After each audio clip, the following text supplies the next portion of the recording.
Donc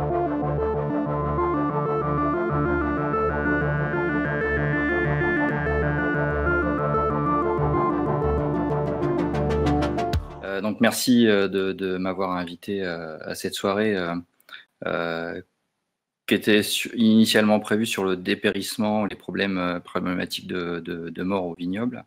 Moi, je l'avais compris comme ça. Alors, je suis un petit peu hors flavescence dorée, mais je trouve que c'est très intéressant quand même d'avoir ce point de vue sur la flavescence dorée et puis le bois noir, qui sont quand même des problématiques qui semblent importantes et qui vont le devenir en tout cas. Sinon. Donc pour faire un rapide retour sur donc notre association Arbres et Paysages en Champagne, on a donc c'est une association qui est née réellement l'année dernière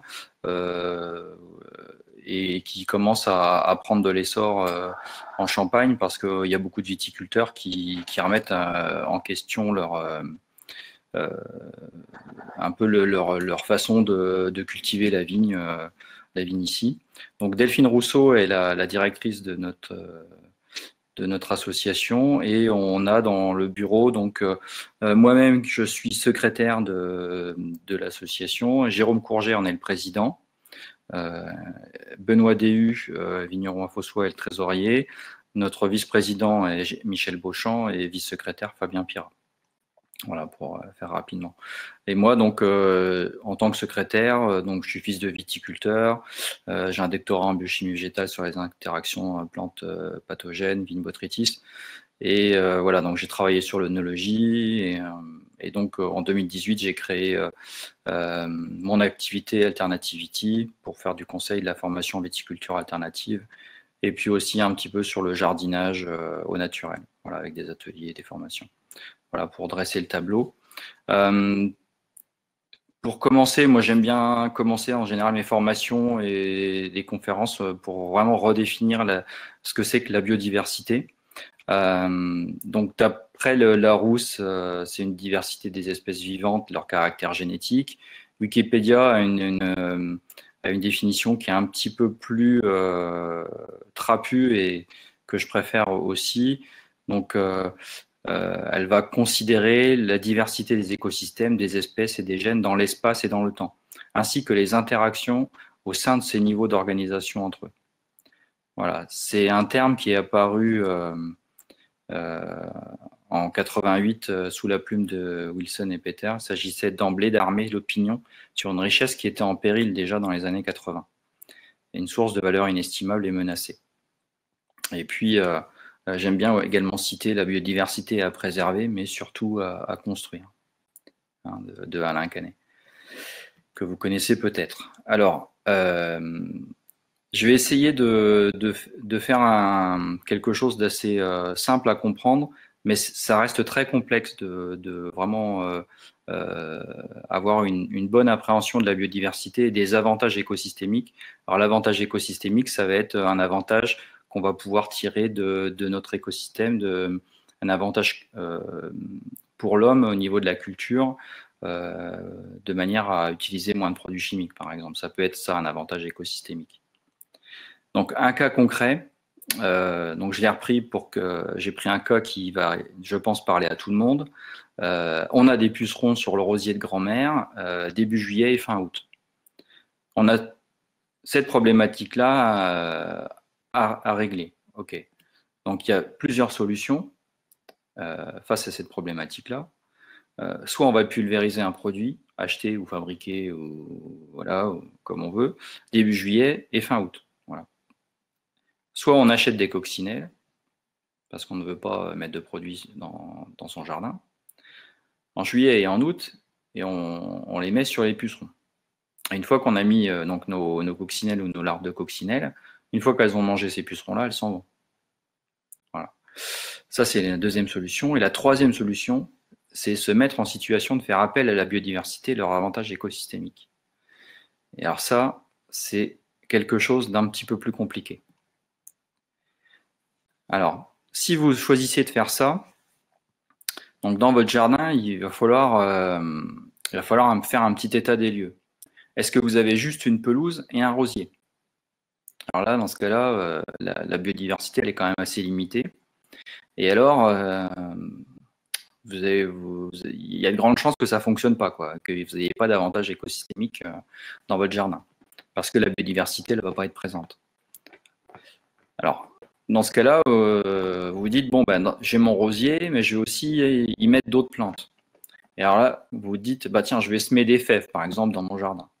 Ah, mais alors là, on a une attaque de pucerons en janvier. Si je mets des framboisiers, on aura une attaque de pucerons en février. Si je plante un sureau, on aura une attaque de pucerons en mars. Et là, vous dites, mais est-ce que c'est judicieux de faire ça?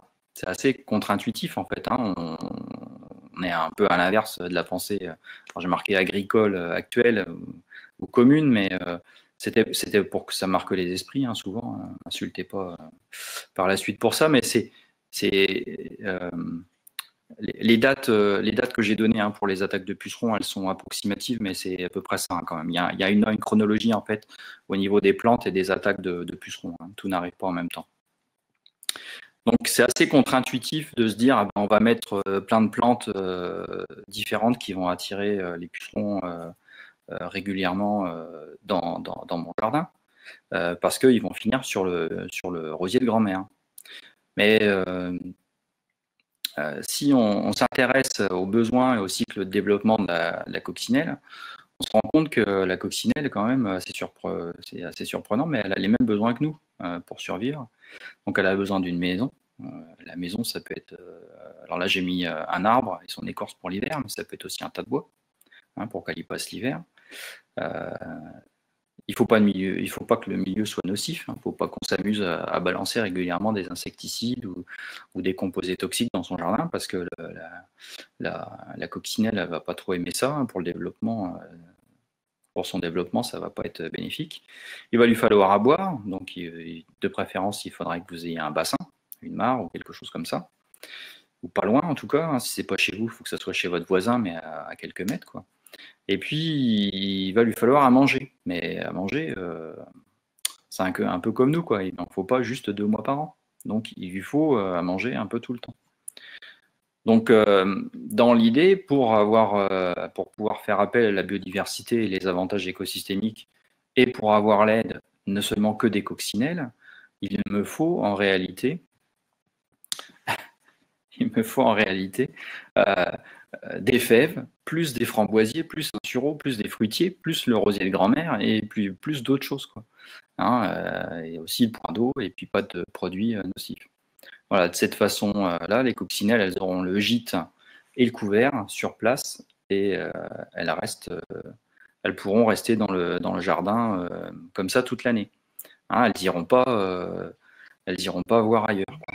Et dans cette façon-là, votre rosier de grand-mère, en fait, il va être protégé, hein, parce que les coccinelles, elles seront toujours là. Et donc, dès qu'on aura un début d'infestation, elles viendront tout de suite pondre sur le rosier. Et les larves pourront se nourrir dès le début de l'attaque. Voilà. Donc, nous, notre volonté à Arbres et Paysages en Champagne, bah, ça va être de transférer ces connaissances rosiers, entre guillemets, à la vigne. Donc, l'idée, ça va être de faire pareil à la vigne. Alors, tout de suite, il y en a certains qui vont commencer à faire des gros yeux. Alors, j'ai mis la question tout de suite. Est-ce que la biodiversité et ses avantages écosystémiques vont résoudre tous les problèmes en viticulture? Hein, honnêtement, on ne sait pas. Hein, mais ce qu'on sait clairement, c'est que la perte de biodiversité ne conduit jamais à des systèmes résilients qui peuvent faire face aux problèmes qu'on a, tels que les dépérissements de la vigne. Et Alexandra l'a rappelé tout à l'heure, ça ne sert à rien de faire une table rase de tous les végétaux. C'est pas comme ça qu'on va réussir à avoir des écosystèmes qui fonctionnent et qu'on aura une gestion des problématiques facilement, quoi. C'est pas en éliminant tout, en passant un coup un gros coup de désherbant ou un gros coup de bulldozer que ça va arranger les choses. Voilà. Donc, ça fonctionne quand même pour certaines choses. Alors ici, j'ai remis un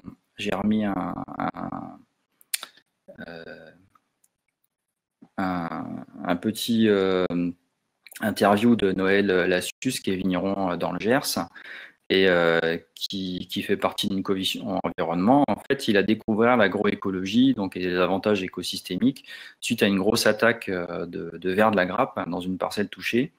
Et il s'est dit qu'il allait perdre complètement sa récolte. Et au final, il a vu apparaître des cirfes qui sont aussi des petites bêtes qui vont manger les pucerons, les larves et les choses comme ça, qui ont un peu le même rôle que les coccinelles dont on vient de parler. Et en fait, cette prolifération de cirfes lui a permis de réguler complètement l'attaque du ver de la grappe cette année-là.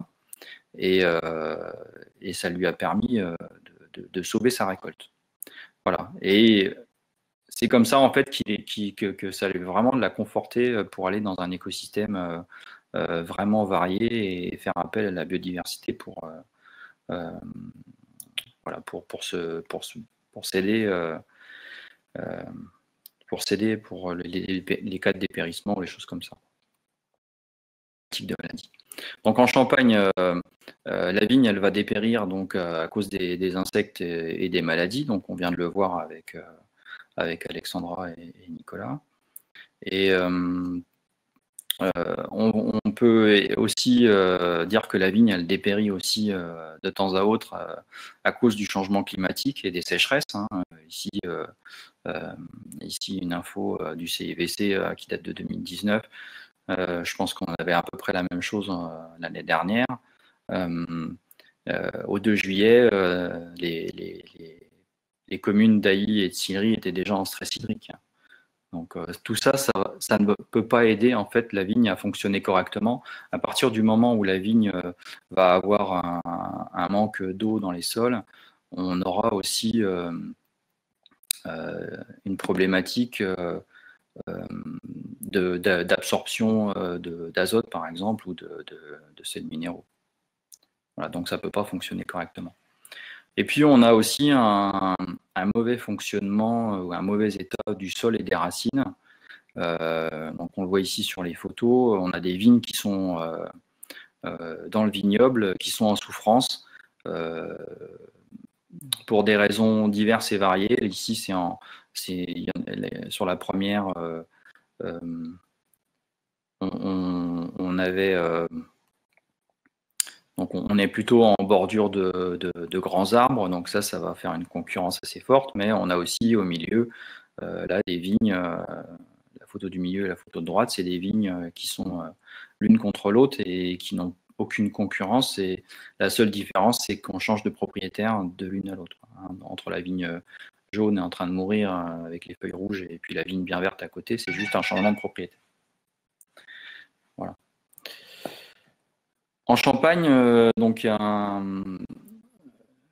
y a aussi la problématique pour moi du racinaire qui est très superficiel. Ici, c'est un cep que j'ai récupéré à Mancy en 2019, qui était tombé dans un chemin d'une vigne qui venait d'être arrachée.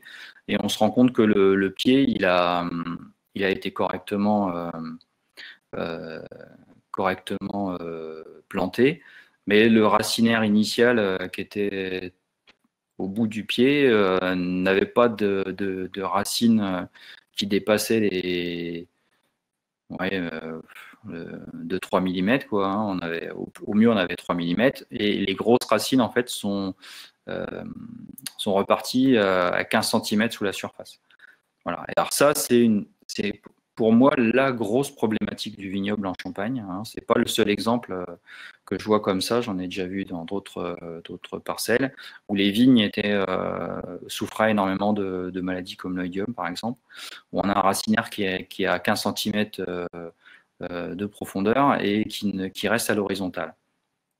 Et ça, c'est une grosse problématique parce que on a tous entendu dire ou lu dans nos livres, voilà, que le racinaire de la vigne il descendait à 2 ou 3 mètres de profond, et c'est plus le cas actuellement.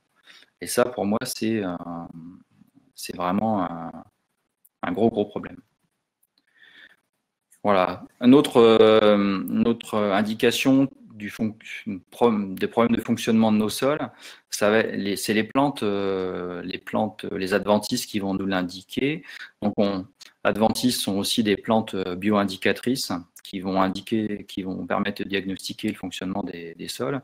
Et d'après Gérard Ducerf, qui est alors je ne vais pas dire scientifique, parce qu'au départ il n'est pas scientifique, mais naturaliste, éclairé, qui écrit des livres, des encyclopédies sur les plantes bioindicatrices, donc qui est très très pointu dans le domaine. Pour lui, il y a des plantes qui jalonnent la désertification et qui apparaissent souvent dans le même ordre. Donc lui, il voit déjà le myosotis arriver. Après, c'est Rumex acetosella et un chien dent pied de poule et enfin l'ambroisie. Voilà. Et moi, je me demande, est-ce que ça ne va pas arriver bientôt en vigne, hein, parce qu'on commence déjà à avoir du myosotis, on commence déjà à avoir des sols qui n'ont pas beaucoup de vie en Champagne. Moi, ça m'est arrivé de voir des sols qui sont vraiment dans un sale état, quoi. Voilà. Il faut quand même garder espoir, parce que notre sol c'est quelque chose qui est en dynamique et en évolution constante, hein. Même si vous avez un sol qui a un problème, il y a toujours moyen de revenir en arrière, parce que le sol, c'est quelque chose de vivant, c'est en dynamique et en évolution constante. Quoi que vous fassiez, de toute façon, que vous fassiez quelque chose ou que vous fassiez rien, votre sol, il est en dynamique, plus ou moins forte, hein, vous n'allez pas forcément vous en rendre compte, mais c'est quand même quelque chose qui existe. Ici, pour vous donner une idée, moi j'ai un jardin, l'ancien propriétaire il l'a décaissé, et je me retrouve avec de l'argile, on voit le sol il est un petit peu orange jaunâtre, là, comme on le voit juste en dessous de l'herbe, et je remets de la matière végétale dessus, et les vers de terre maintenant ils me font des turicules tout noirs, parce que je vais remettre de l'humus, hein. Le sol c'est pas quelque chose de figé, hein. L'humus va se créer petit à petit, et donc du coup je vais modifier mon sol, et c'est la même chose dans une parcelle de vigne, hein. L'habitude de dire, quand vous êtes dans une parcelle, même si elle vous appartient depuis des générations et des générations, le sol de votre grand-père, le sol de votre père, votre sol et celui de vos enfants, ce n'est pas le même sol. Voilà. La dynamique, elle va être plus ou moins importante, mais voilà, c'est vraiment pas le même sol. Et il faut que vous en preniez conscience. Vous avez les moyens, vous avez les cartes plus ou moins en main pour faire que ça change, faire quelque chose pour que ça change. Voilà. La LPO et Bio Pays de Loire ont fait un petit guide naturaliste qui indique un paysage idéal pour avoir des services écosystémiques et un cercle vertueux de la biodiversité pour les vignes. Et voilà à quoi ça devrait ressembler. Donc, c'est des prairies plus ou moins fauchées, on va avoir des murets en pierre, on va avoir des endroits qui sont plus ou moins fréquentés, des arbres, des bosquets, des linéaires pour faire des trames vertes, on va avoir des ruissellements d'eau pour faire les trames bleues, et puis voilà un peu le type de paysage idéal pour avoir des avantages écosystémiques les plus possibles. Donc nous, Arbres et Paysages en Champagne, eh bien, on va aller aussi dans cette idée-là de biodiversité. Alors, on a des actions qu'on va dire principales, principalement pour aller vers plus des sols qui sont un peu plus vivants. Alors, on va remettre de la vie dans les sols avec des couverts végétaux et puis de l'agroforesterie. Alors ici, j'ai laissé une photo d'un rallye agroforestier qu'on a fait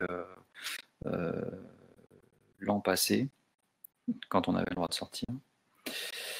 On a monté un GI2E également avec la Chambre d'agriculture de la Marne sur les couverts végétaux en Champagne. Bon, là, on est assez content parce qu'on a 25 vignerons et maisons de champagne qui nous ont rejoints. Et dans l'idée, c'est de n'avoir aucun herbicide ni travail du sol avec un sol toujours couvert. Toujours dans l'idée d'avoir des raisins et des vignes qui ne souffrent pas. Donc on en reparlera un petit peu plus tard si vous voulez. Voilà, et la vitiforesterie également, donc c'est un axe qui intéresse beaucoup aussi les viticulteurs en Champagne, parce que l'arbre, c'est un facteur de stabilité, ça va remettre aussi de la vie dans les sols, du carbone, ça va épurer l'eau, ça va réguler, ça va faire des repères visuels, par exemple, pour les chauves-souris, pour qu'elles viennent manger les cicadelles de la flavescence dorée, entre autres. Mais voilà, et puis les vers de la grappe aussi, les chauves-souris mangent les papillons du ver de la grappe. Voilà, ça peut être quelque chose d'intéressant. Donc, on remet des essences à feuillage léger pour tamiser la lumière. L'idée, c'est de faire un petit peu quelque chose comme ça. Avec le racinaire, on voit un petit peu comment ça peut se situer. Mais ça va être des arbres qui vont être taillés, hein, et trognés. Donc, régulièrement, ça ne va pas être des arbres qu'on va laisser vivre leur vie sans intervention. Hein, c'est vraiment des arbres qui sont inscrits dans un parcours de culture. Hein. C'est pas un arbre. Quelques viticulteurs vont laisser des arbres de haut jet comme ça sans y toucher, mais ce n'est pas la majorité. Donc l'idée, ça va être voilà, de faire des plants et puis de mettre des arbres un petit peu comme ça. Ici, c'est l'essai qui est réalisé sur la parcelle de la Malmaison dans les vignobles Lançon. Voilà, où on va remettre des arbres et des arbustes en bordure de parcelle, ou alors directement dans la parcelle entre deux pieds de vigne. Voilà, de manière à avoir un arbre qui, ici c'était un arbre qui a poussé spontanément et qui a été laissé en place, il me semble.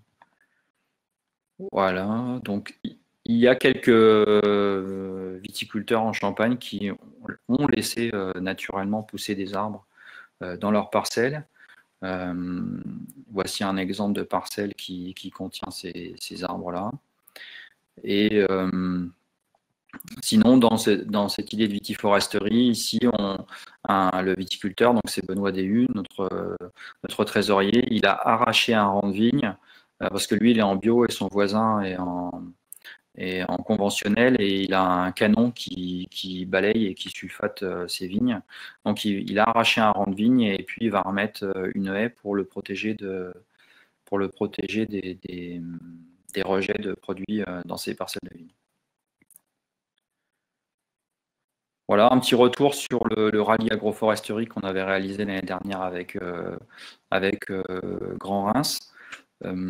Qui a été assez intéressant, qui a intéressé plus d'une soixantaine de viticulteurs. C'était vraiment très intéressant de discuter ensemble. Voilà. Et donc, qu'est-ce que ça peut donner des couverts végétaux dans les parcelles? Donc, ça va être ici des couverts, soit un couvert hivernal avec des plantes qu'on va détruire au printemps, on va les écraser en général, soit ça peut être aussi un couvert permanent, comme ici, dans une parcelle familiale où on a du trèfle blanc qui s'est installé, qu'on a mis, hein, évidemment. L'idée, ça va être de couvrir les sols au maximum, d'avoir le moins de compaction possible, aucun travail du sol pour bien faire, aucun herbicide, pour augmenter la biodiversité et aller vers l'auto-alimentation. Alors ça, c'est il y a cette photo-là pour vous montrer qu'on n'est vraiment pas dans l'idée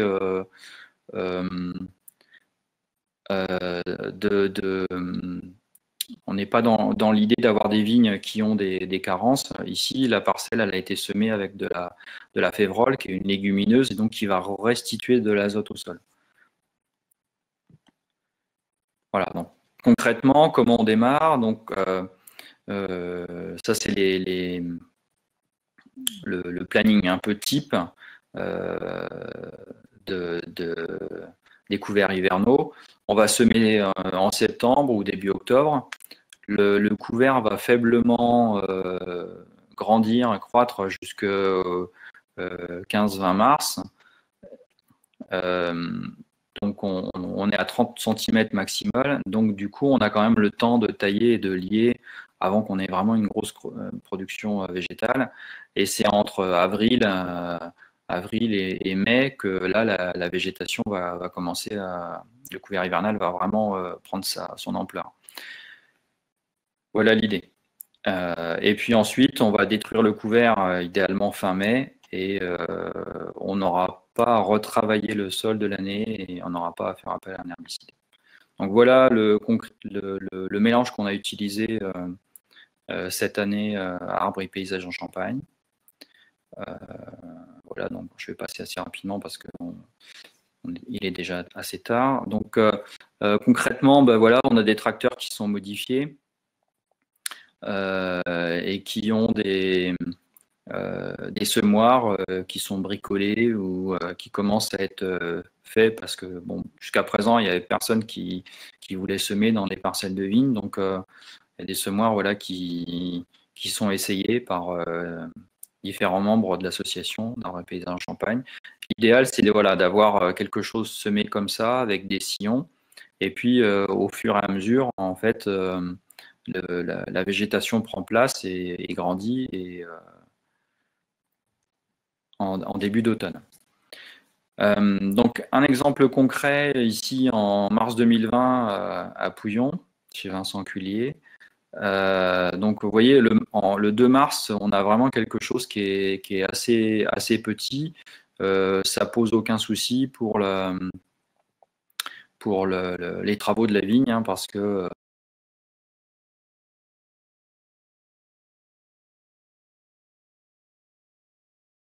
traverser ça.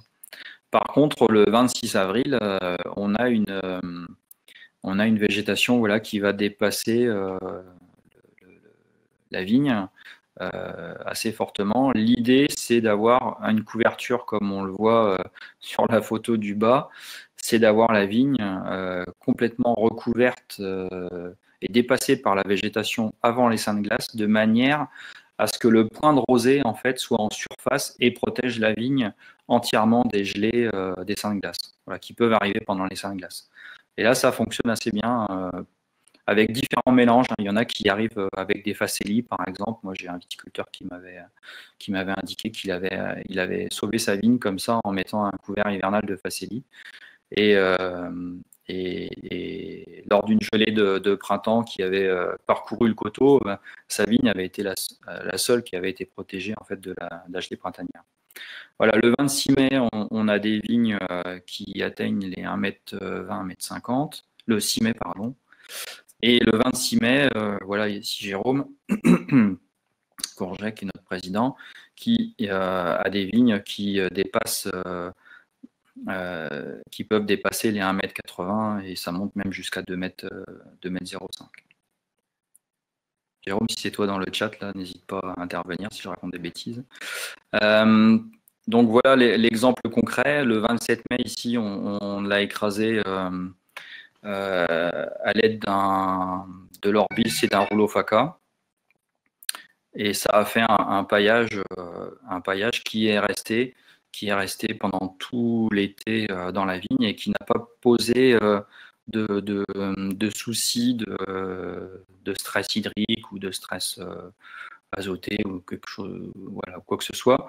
Et en plus de ça, on a eu à la grande surprise de Jérôme et puis de moi-même, parce que c'est une parcelle à Jérôme. En fait, dès que le fin mai, l'arbre a été, le seigle, pardon, qui faisait 2,05 m a été couché, en fait, l'herbe qui était sous le rang a pris un gros coup de chaud et de sec, parce qu'il faisait assez chaud déjà à cette époque-là, et en fait, tout a grillé. Et tout au long de l'année, en fait, il n'y a pas eu à retravailler le sol qui avait été travaillé en septembre. Voilà. Et c'est resté comme ça, propre, hein, sans herbe adventice ou sans concurrence jusqu'au vendange. Voilà. Donc l'idée, on a des difficultés, donc je les mets ici dans la présentation. Vous pourrez les reprendre rapidement, vous pouvez les reprendre à tête reposée dans le PowerPoint que j'ai laissé dans les documents à télécharger si vous en avez l'utilité. Voici donc les coordonnées aussi de l'association et puis Si vous voulez nous contacter, n'hésitez pas, on est là pour ça. Vous pouvez nous joindre sur notre page Facebook ou sur le mail d'Arbres et Paysages en Champagne @gmail.com. Voilà, merci de votre attention. J'espère ne pas avoir été trop long. C'est très bien. Merci Sébastien. Je disais justement que par rapport aux thématiques que tu évoquais juste avant la slide précédente, c'est tout à fait ce genre de sujet que nous avons besoin pour le hackathon. Vous êtes des professionnels, vous avez identifié des sujets qui vous permettraient de gagner en performance par rapport aux objectifs que vous êtes fixés. Alors, l'idée, c'est que lors du hackathon, on se mette autour de la table. On est autour de la table des conseillers techniques, des viticulteurs. Et puis, en fonction des thématiques que là, vous souhaitez travailler, que ce soit la crédibilité, donc peut-être sur la partie retour, promotion et divulgation, comment est-ce qu'on communique, la partie évidemment financement. Voilà, il y aura des experts sur chaque domaine lors du hackathon pendant ces 48 heures. Rendez-vous donc le 7-8 mai pour que éventuellement vous puissiez solutionner point par point tout ça ou simplement une thématique. Voilà, donc rendez-vous sur le Sparkboard pour vous inscrire. Mais merci pour cette transparence et puis pour toutes ces informations. Alors, j'ai une question. Y a-t-il des CQS sur les rendements des questions de Nicolas, donc de Saône-et-Loire? Alors, CQS, c'est quoi? C'est conséquences? Je pense que ça va être des données, non? J'imagine que c'est des conséquences. Les conséquences. Les conséquences sur les rendements, non, alors on est une toute jeune association et c'est des tout jeunes essais. Donc on a vraiment fait des essais, des essais qui ont fonctionné. Vraiment, ça a été cette année et l'an passé. Et au niveau des rendements, on n'a pas de baisse de rendement significative sur les essais qu'on a fait. Et c'était des essais à petite échelle, mais cette année-là, avec le GI2E, on a fait quelque chose de beaucoup plus trapu. Et donc, on aura beaucoup plus de retours l'année prochaine à cette époque, quoi. Enfin, l'année prochaine, après vendange, on en saura beaucoup plus à ce moment-là. Oui, Nicolas, je crois que tu as ton micro ouvert. Tu voulais… Oui, la base des rendements hectares chez vous, c'est combien? On est à 10 000 kilos hectares. Enfin, cette année, ça a été moindre. Ça a été peut-être 8 000, quoi. Ouais. Ils sont comme nous, quoi. Oui, on a 8 333, nous, je crois. Comme nous, les créments de Bourgogne. Ouais. Non, les créments, c'est 10 000. Non, ouais. moins. C'est moins. On est à 66 hecto-hectares. On est à 66 hectos en blanc, oui. Mais attends. Si, c'est 8 333 pour les blancs et après, tu as 10 000 pour les créments. Oui, c'est ça. Ah, excusez-moi. On est combien, là? Oui, on est un vieux couple qui s'engueule. Ouais, c'est ça. Bon, merci à tous, en tout cas, pour tous ces sujets. C'est vrai qu'on était un petit peu sur un sujet un petit peu différent de l'agroforesterie, mais de la flavescence dorée, mais je crois qu'il y a quand même des points qui se rejoignent malgré tout. Oui, parce que dans l'idée de faire appel aux avantages écosystémiques, par exemple, ça va être de se dire, on pourrait essayer de remettre plus de chauves-souris pour manger des cicadelles. Ça peut être les cicadelles de la flavescence dorée pourraient être gérées si on avait plus de chauves-souris. Et pour rebondir là-dessus, justement, aujourd'hui, je suis tombé sur un article du Monde qui dit que depuis les années 90, on a perdu 40% des services écosystémiques rendus par la nature, quoi. Donc, en fait, notre biodiversité, elle a tellement diminué depuis les années 90 que tous ces services-là qui étaient rendus dans le passé, on les a perdus. Donc, pour nous, pour moi personnellement, et puis pour tous les membres de l'association d'Arbres et Paysages en Champagne, l'idée, c'est de faire machine arrière, c'est de retrouver une biodiversité importante avec des avantages écosystémiques les plus intéressants possibles. On a perdu des choses qu'on n'était pas forcément conscient qu'on avait, donc c'est compliqué. Il faut déjà en avoir conscience et puis se rendre compte qu'on a juste les conséquences. On constate juste les conséquences. On n'a pas forcément toutes les causes. Alors, merci à tous.